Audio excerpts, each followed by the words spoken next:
E aí, turma? Beleza? Bora pro terceiro episódio da nossa maratona pré-trilha. Vocês já devem estar sabendo que dia 29 de junho agora, 29 de junho de 2025, eu começo a terceira das três grandes trilhas americanas, a Continental Divide Trail, a trilha da divisão continental, que eu vou do Canadá até o México caminhando, ou pelo menos vou tentar ir do Canadá até o México caminhando. Vão ser pelo menos 5 meses, vai, quase 5 meses. Estou planejando aí 150 dias de caminhada, são aproximadamente 5.000 quilômetros de caminhada solo e autossuficiente. Eu levo tudo, levo minha mochila, levo minha barraca, levo meu saco de dormir, levo minha comida, filtro a minha água. Eu falei de tudo que tem na mochila no episódio 2. Se você não viu, volta lá e assiste. E no primeiro episódio eu te contei como eu comecei a caminhar. Por que eu comecei a caminhar? E hoje eu quero te contar uma coisa que muita gente não leva em consideração e é o que eu acho que é a parte mais difícil da caminhada. Não é andar 33 quilômetros por dia, não é ficar sozinho. A parte mais difícil é o lado mental, é o seu lado psicológico.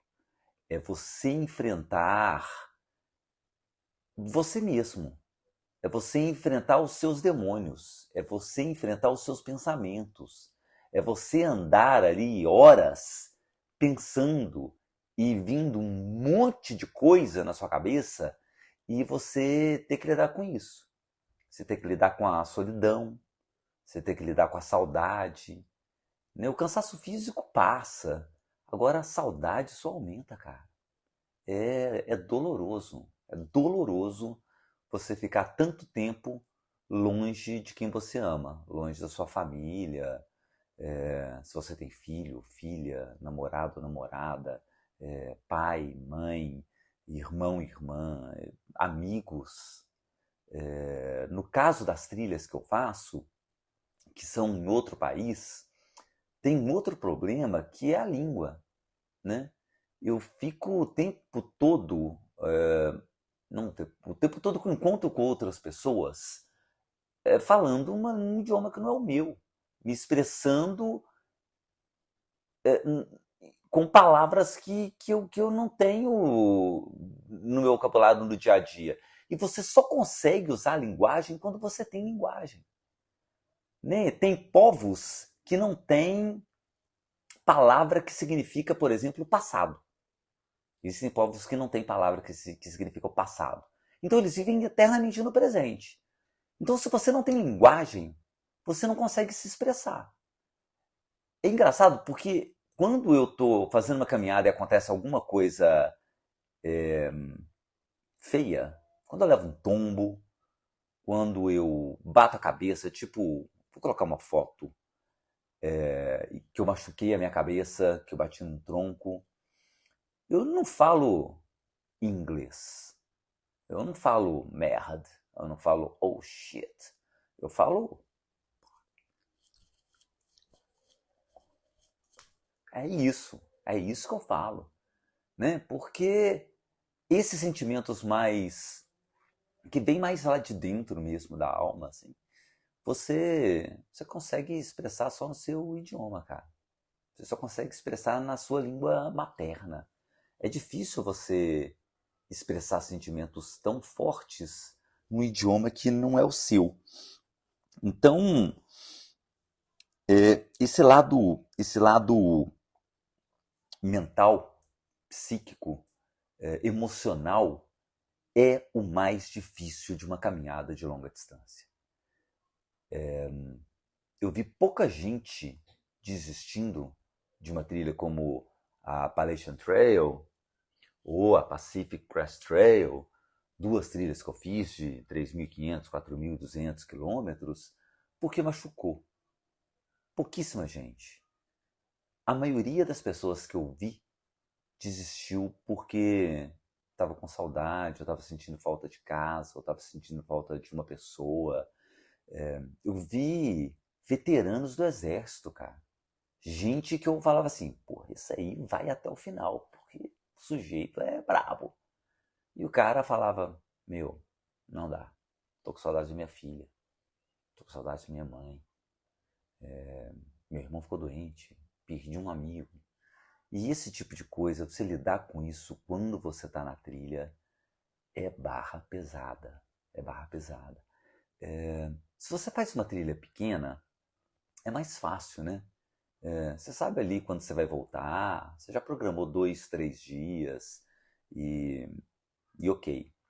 Numa trilha longa, de meses, a sua data de término é, é algo abstrato, né? Eu me dei que eu vou terminar no dia 25 de novembro.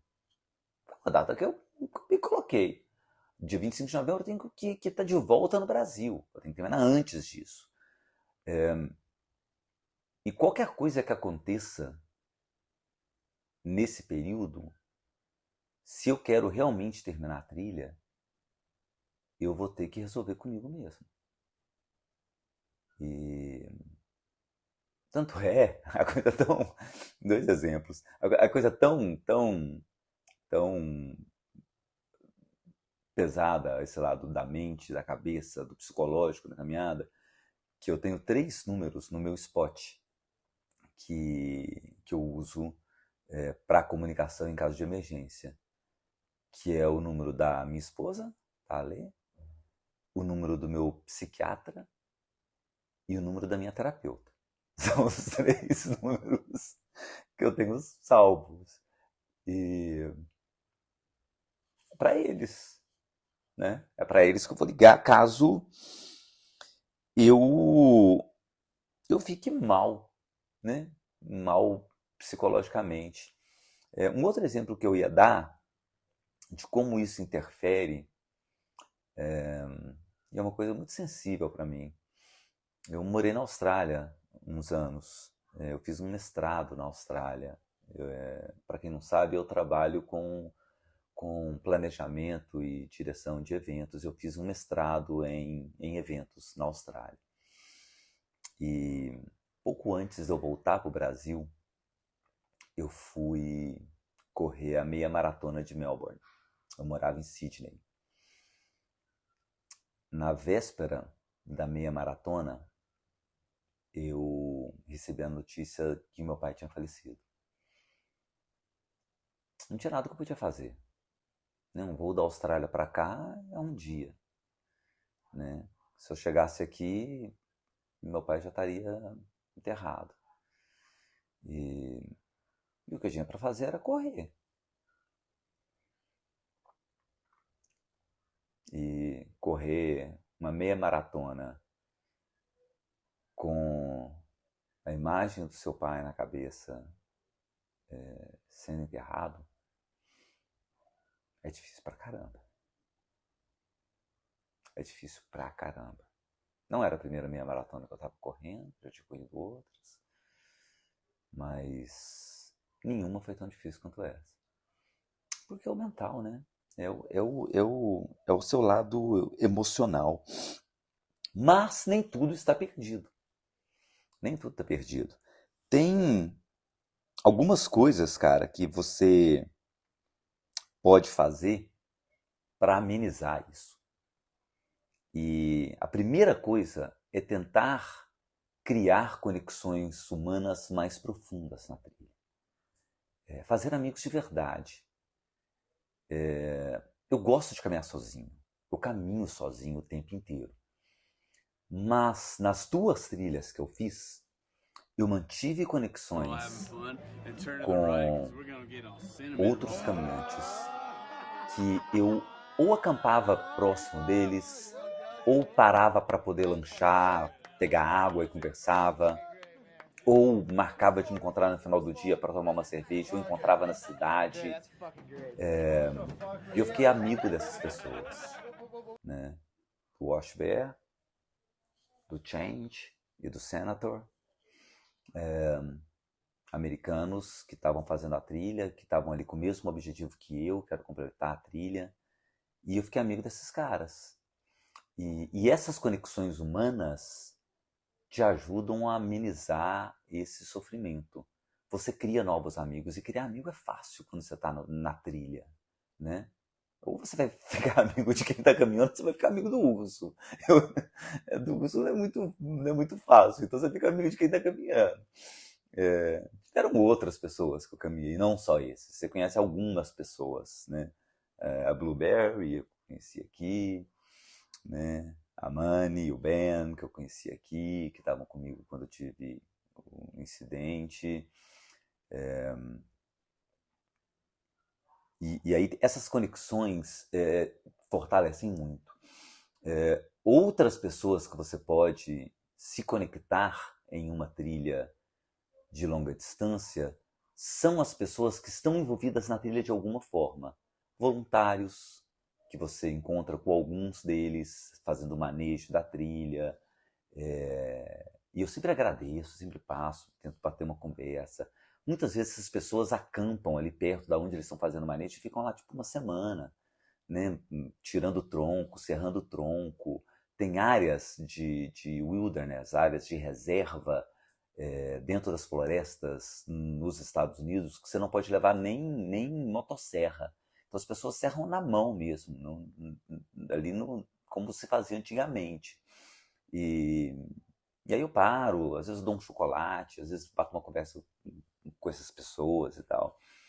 Outros são os que a gente chama, nessas trilhas de longa distância, de anjos da trilha, os trail angels. E essas pessoas são sensacionais.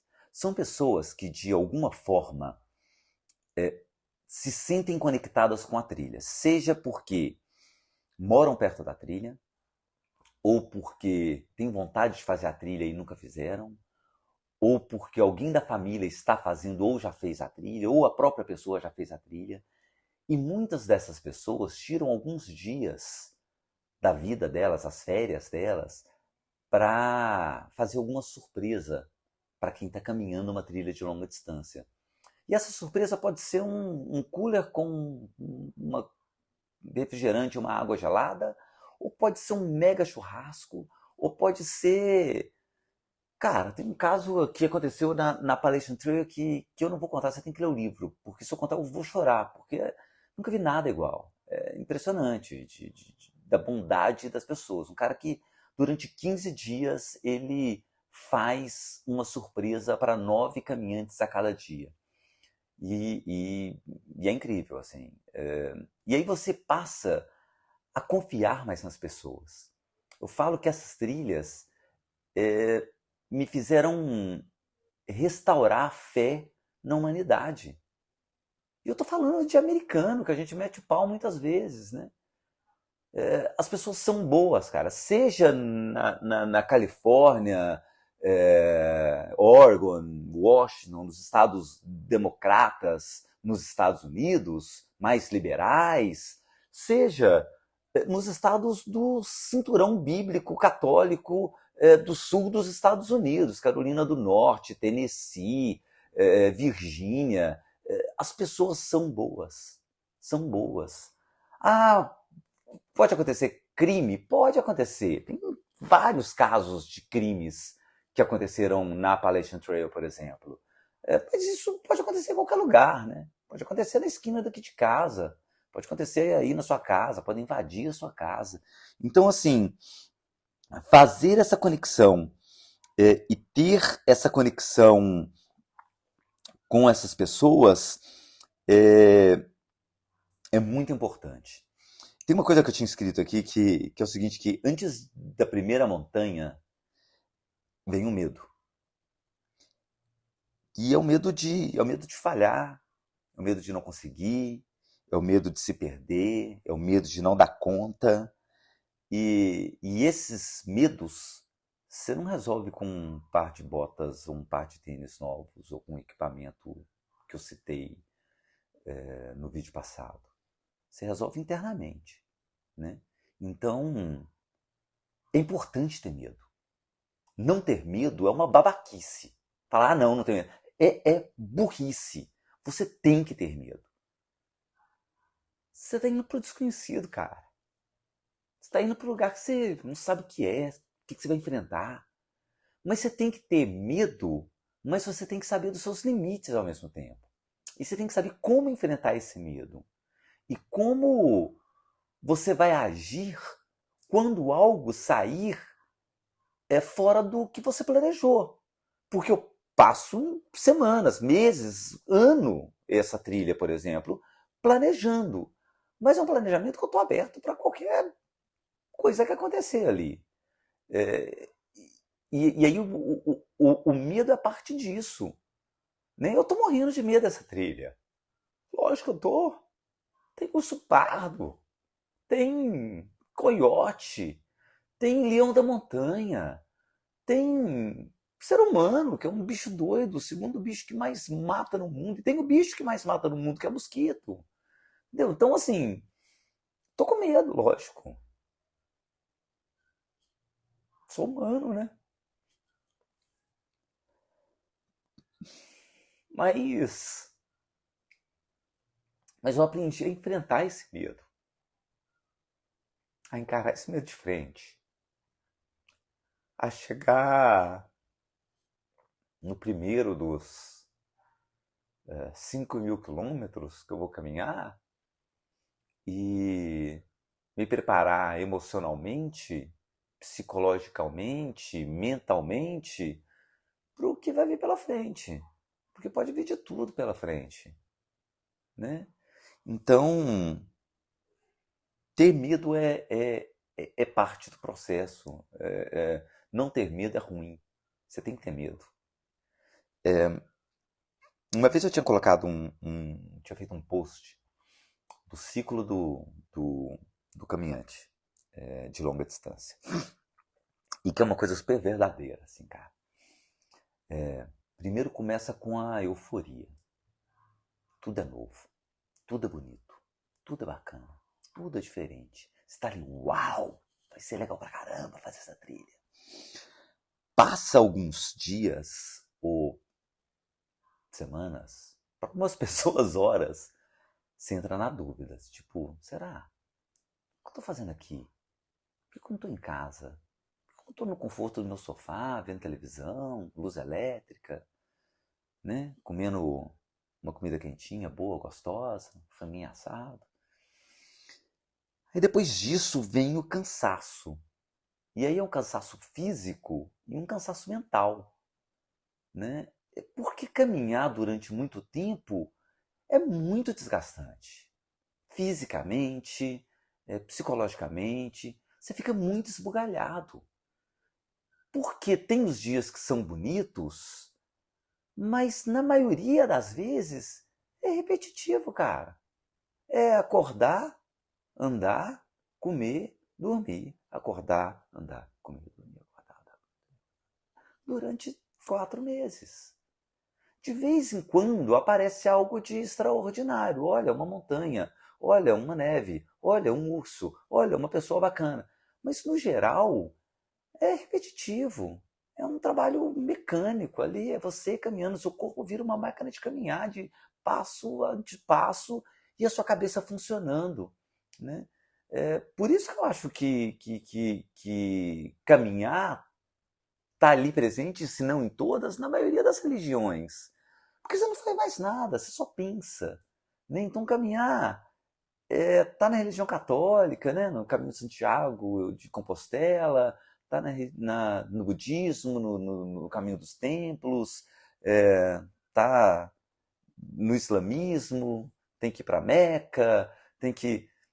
Quase todas as religiões do mundo têm o caminhar, ou têm o fato de levar o seu corpo à exaustão como parte dela. E caminhar para mim é oração, né? É filosofia. E eu tenho isso muito.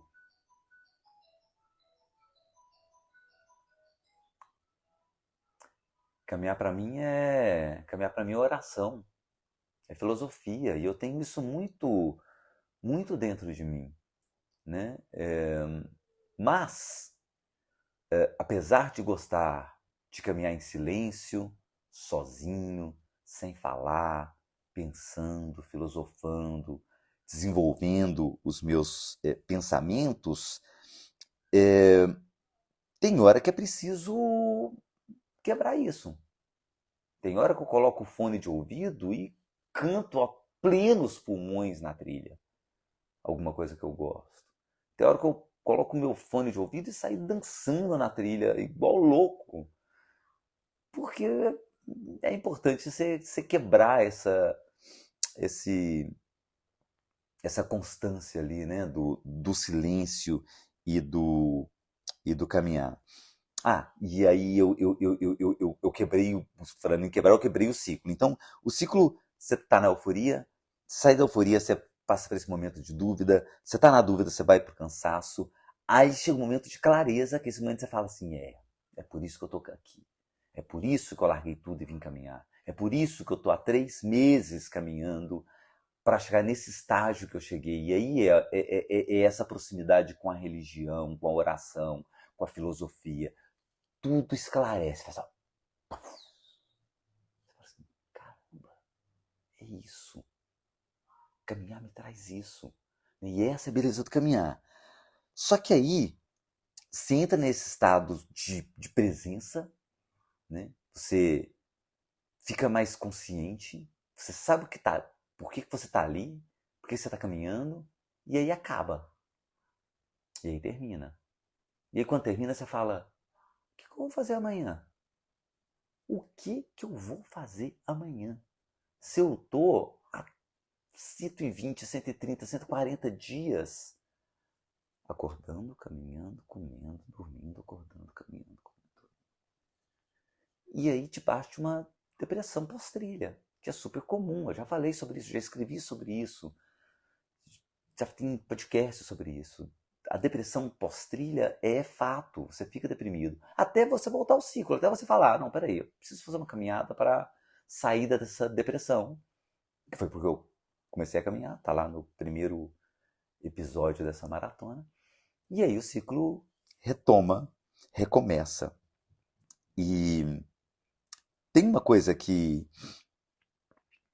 ajuda, além, né, do caminhar em silêncio, de desligar o celular, de evitar ali esses barulhinhos e tal, de te fazer pensar, de clarear a mente, que é escrever.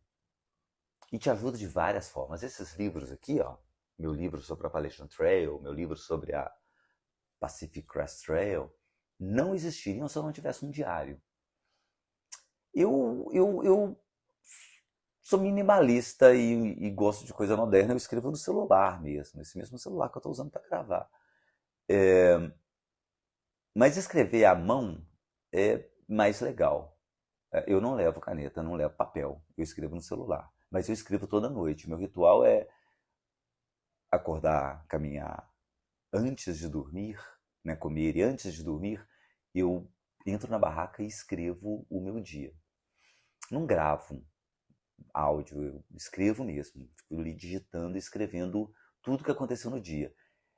Isso, além de me ajudar a clarear a mente, isso serve de base para os livros que eu escrevo depois.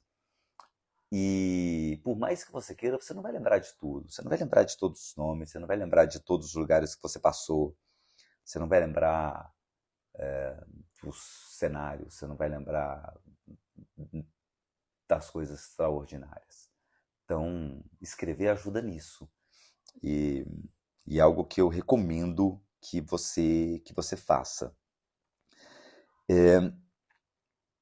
Eu tinha nas minhas anotações aqui, falando em escrever, eu tinha colocado sobre o medo, né? Que o medo é parte do processo, como a dúvida é parte do processo. E eu publiquei isso esses dias. Quem tem certeza de tudo já está perdido, né? Quem tem certeza do caminho já se perdeu faz tempo. Né? Eu sou um enorme poço de dúvidas, eu duvido de tudo o tempo inteiro. E isso é normal, né? Que você duvide, você faça questionamentos e você questione tudo que está acontecendo, questione a normalidade das coisas, questione o caminho, questione você mesmo, né? Então, normatizar isso é importante. Tanto o medo quanto a dúvida. Eles vão ser seus companheiros nas trilhas. E nas trilhas longas, principalmente. Né? Nas trilhas curtas também, cara. Não vai pensando que é diferente que quando você sobe um Petrópolis-Teresópolis da vida, você tem certeza que era aquilo que você queria fazer. Vai chegar uma hora que você vai falar: o que eu tô fazendo aqui? Muita gente me pergunta se eu já pensei em desistir fazendo uma trilha de longa distância. Cara, eu penso todo dia. Eu penso todo dia. Por que eu não estou em casa? Né? Por que eu não tenho uma privada para sentar, caramba? Por que eu não tenho um interruptor, uma geladeira, uma air fryer? Por que eu não tenho essas coisas? Eu estou aqui no meio do mar. Todo dia eu me questiono isso e penso, vou desistir. Quando você pega 2 semanas de chuva, quando você pega neve, quando você leva um tombo. Mas aí tem uma máxima que eu aprendi, que é: nunca desista num dia ruim. E isso é muito importante, cara, porque o próximo dia, pode ser que não seja amanhã, pode ser que seja depois de amanhã ou semana que vem, o próximo dia vai ser melhor. E aí você vai chegar lá no ponto da certeza, da clareza, do saber o motivo que você está fazendo aquilo. Aí você fala: porra, é por causa disso. É por causa dessa vista, é por causa dessa amizade, é por causa desse trail magic, é por causa desse pensamento que eu tive, dessa ideia. Né? É impressionante o quanto caminhar abre a mente. O quanto caminhar te deixa mais criativo, te deixa mais com a cabeça mais aberta, assim. Então, dúvida e medo faz parte, mas é importante você não desistir enquanto você tiver com isso na sua cabeça. E eu acho que é importante você também ter algum mantra pessoal ou algum símbolo ou alguma mania que te faz botar o pé no chão. Eu tenho, desde que eu tive um incidente lá em Florianópolis, que eu tenho um amuletinho que a minha sobrinha neta me deu, que não está comigo agora porque ele soltou, é um mini tsuru, aquele passarinho de dobradura japonês que fica dentro de uma mini garrafinha com um pouquinho de areia branca e é um colarzinho assim, que ele soltou também, uma tampinha de Rolex, soltou que eu tô colando, mas ele virou meu amuleto da sorte. E eu vou levar. Eu não acredito em nada, né? Eu acredito que a floresta cura. Eu não acredito em Deus, não acredito no demônio, não acredito em mal olhado. Mas esse amuleto que ela me deu, eu acho que ele me ajudou lá em Florianópolis. E eu acho que ele vai me ajudar nessa trilha. Eu vou levar. E eu comprei uma pulseira indígena de uma tribo que chama Waiwai. Não é de mineiro, não, mas é Waiwai. Que é uma pulseira de proteção. E aí o cara que fala que não acredita em nada fica emocionado quando fala dessas coisas, né? Deixa eu ver se ainda tá gravando. Porque eu já gravei esse vídeo uma vez e não tava gravando. Então, peraí.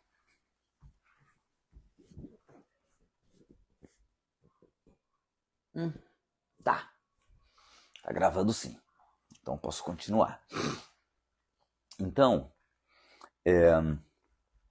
eu vou com esses amuletos. E esses são os meus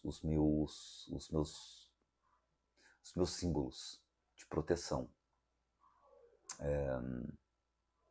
Mas acho que o símbolo que eu mais acredito é o SOS do meu spot, do meu geolocalizador, que é quem vai realmente me tirar de apuros quando eu tiver.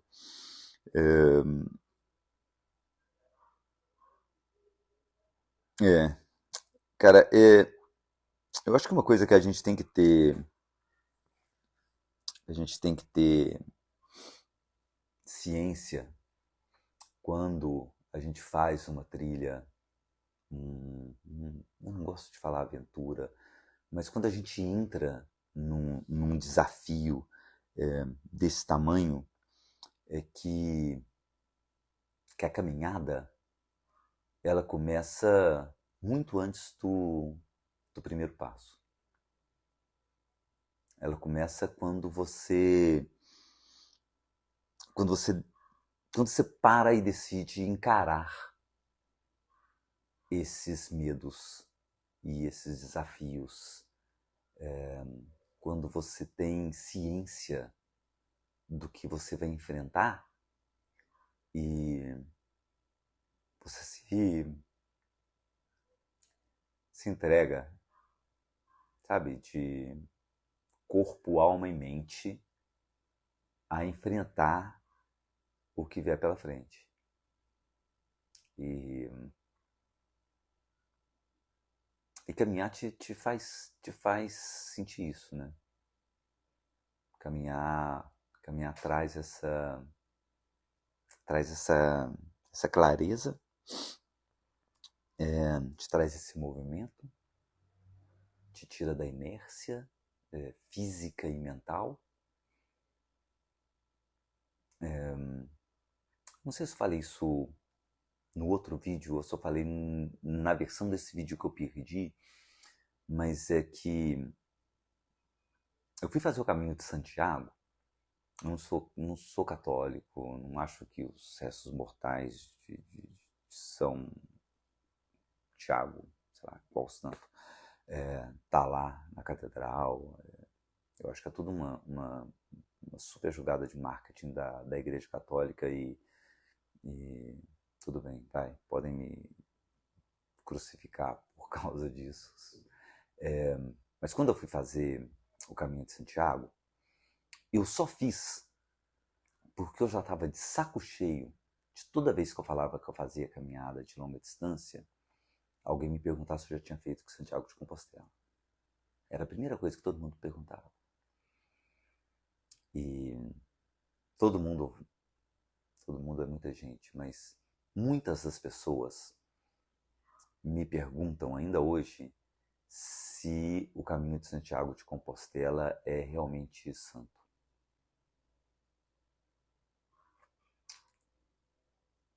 É. Mas não o caminho de Santiago. O caminhar O caminhar te muda. O caminhar te aproxima do Deus que você acredita. O cenário ali ajuda, né? É bonito pra caramba, a comida é boa, o vinho é bom. Mas o caminho em si, não. Você poderia estar caminhando em qualquer lugar. Eu falo que se você tirar 30 dias e der a volta na Lagoa da Pampulha todo dia, você vai achar que a Lagoa da Pampulha é santa. Né? Porque o que te aproxima de Deus, ou de Alá, ou de Jah, ou de Maomé, ou de Buda, ou de... o que te aproxima de algo maior, não é o caminho, é o caminhar. É o fato de você colocar pé ante pé durante horas do dia. É o fato de você levar o seu corpo a um estado de exaustão que você não está acostumado a levar. Né? O caminhar te modifica. O caminhar te cura. O caminhar te ajuda a pensar melhor. te ajuda a ser mais criativo, te ajuda a ser uma pessoa melhor, cara. Mesmo, mesmo. Caminhar é revolucionário. Caminhar é divino? Não sei a palavra, mas caminhar é filosófico, caminhar é democrático, caminhar é o caminhar que muda e não o caminho, sabe? A Appalachian Trail é incrível, é linda. PCT é maravilhosa. Eu tenho certeza que a Continental Divide Trail vai ser também. Mas o cenário ajuda. O cenário ajuda. Quando você está passando pelas plantações de uva em Santiago de Compostela ou nas plantações de girassol. Quando você está lá em Torres del Paine e vê aquelas montanhas maravilhosas. Quando você está em Tour du Mont Blanc e vê ali os Alpes. Lógico que o cenário ajuda. Mas o legal mesmo é caminhar. E isso você pode fazer em qualquer lugar. Né? Então, enquanto você ainda não fez uma dessas trilhas ou o Caminho de Santiago, e se você tem vontade de fazer, começa caminhando. Começa dando a volta no quarteirão da sua casa. Começa a pegar uma trilha de um dia e vai ampliando até você perder o medo, né?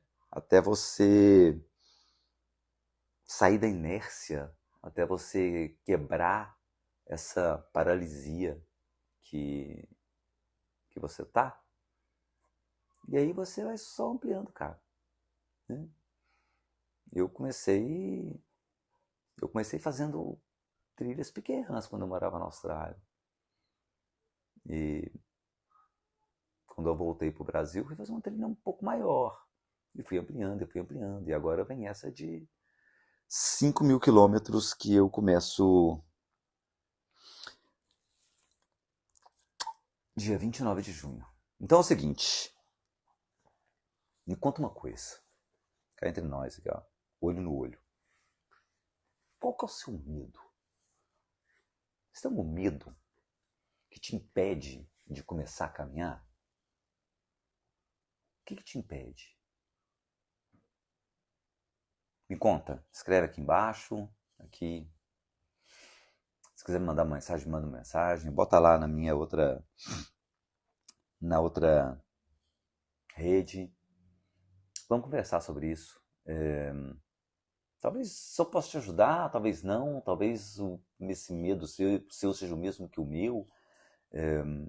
Mas se você tem um medo que te paralisa, e por causa desse medo você não está caminhando, fazendo trilha, travessia, caminhada, hiking, trekking, qualquer coisa, começa a enfrentar esse medo. Tenha ciência dele. Né? Não deixe o medo de lado, continua tendo medo, mas tenha ciência, enfrenta e começa a caminhar. Tá bom? Eu vou gravar outro vídeo e se tudo correr como planejado, esse vídeo sai todo dia, dia sim, dia não, mas em breve vai ter outro sobre outro assunto de caminhadas de longa distância, hiking, trekking. Ok? Deixa aqui seu comentário, me segue. Velha história de sininho, ativa notificações, para quando sair um vídeo novo você ficar sabendo. Beleza? Valeu, obrigado por assistir. Até mais, tchau.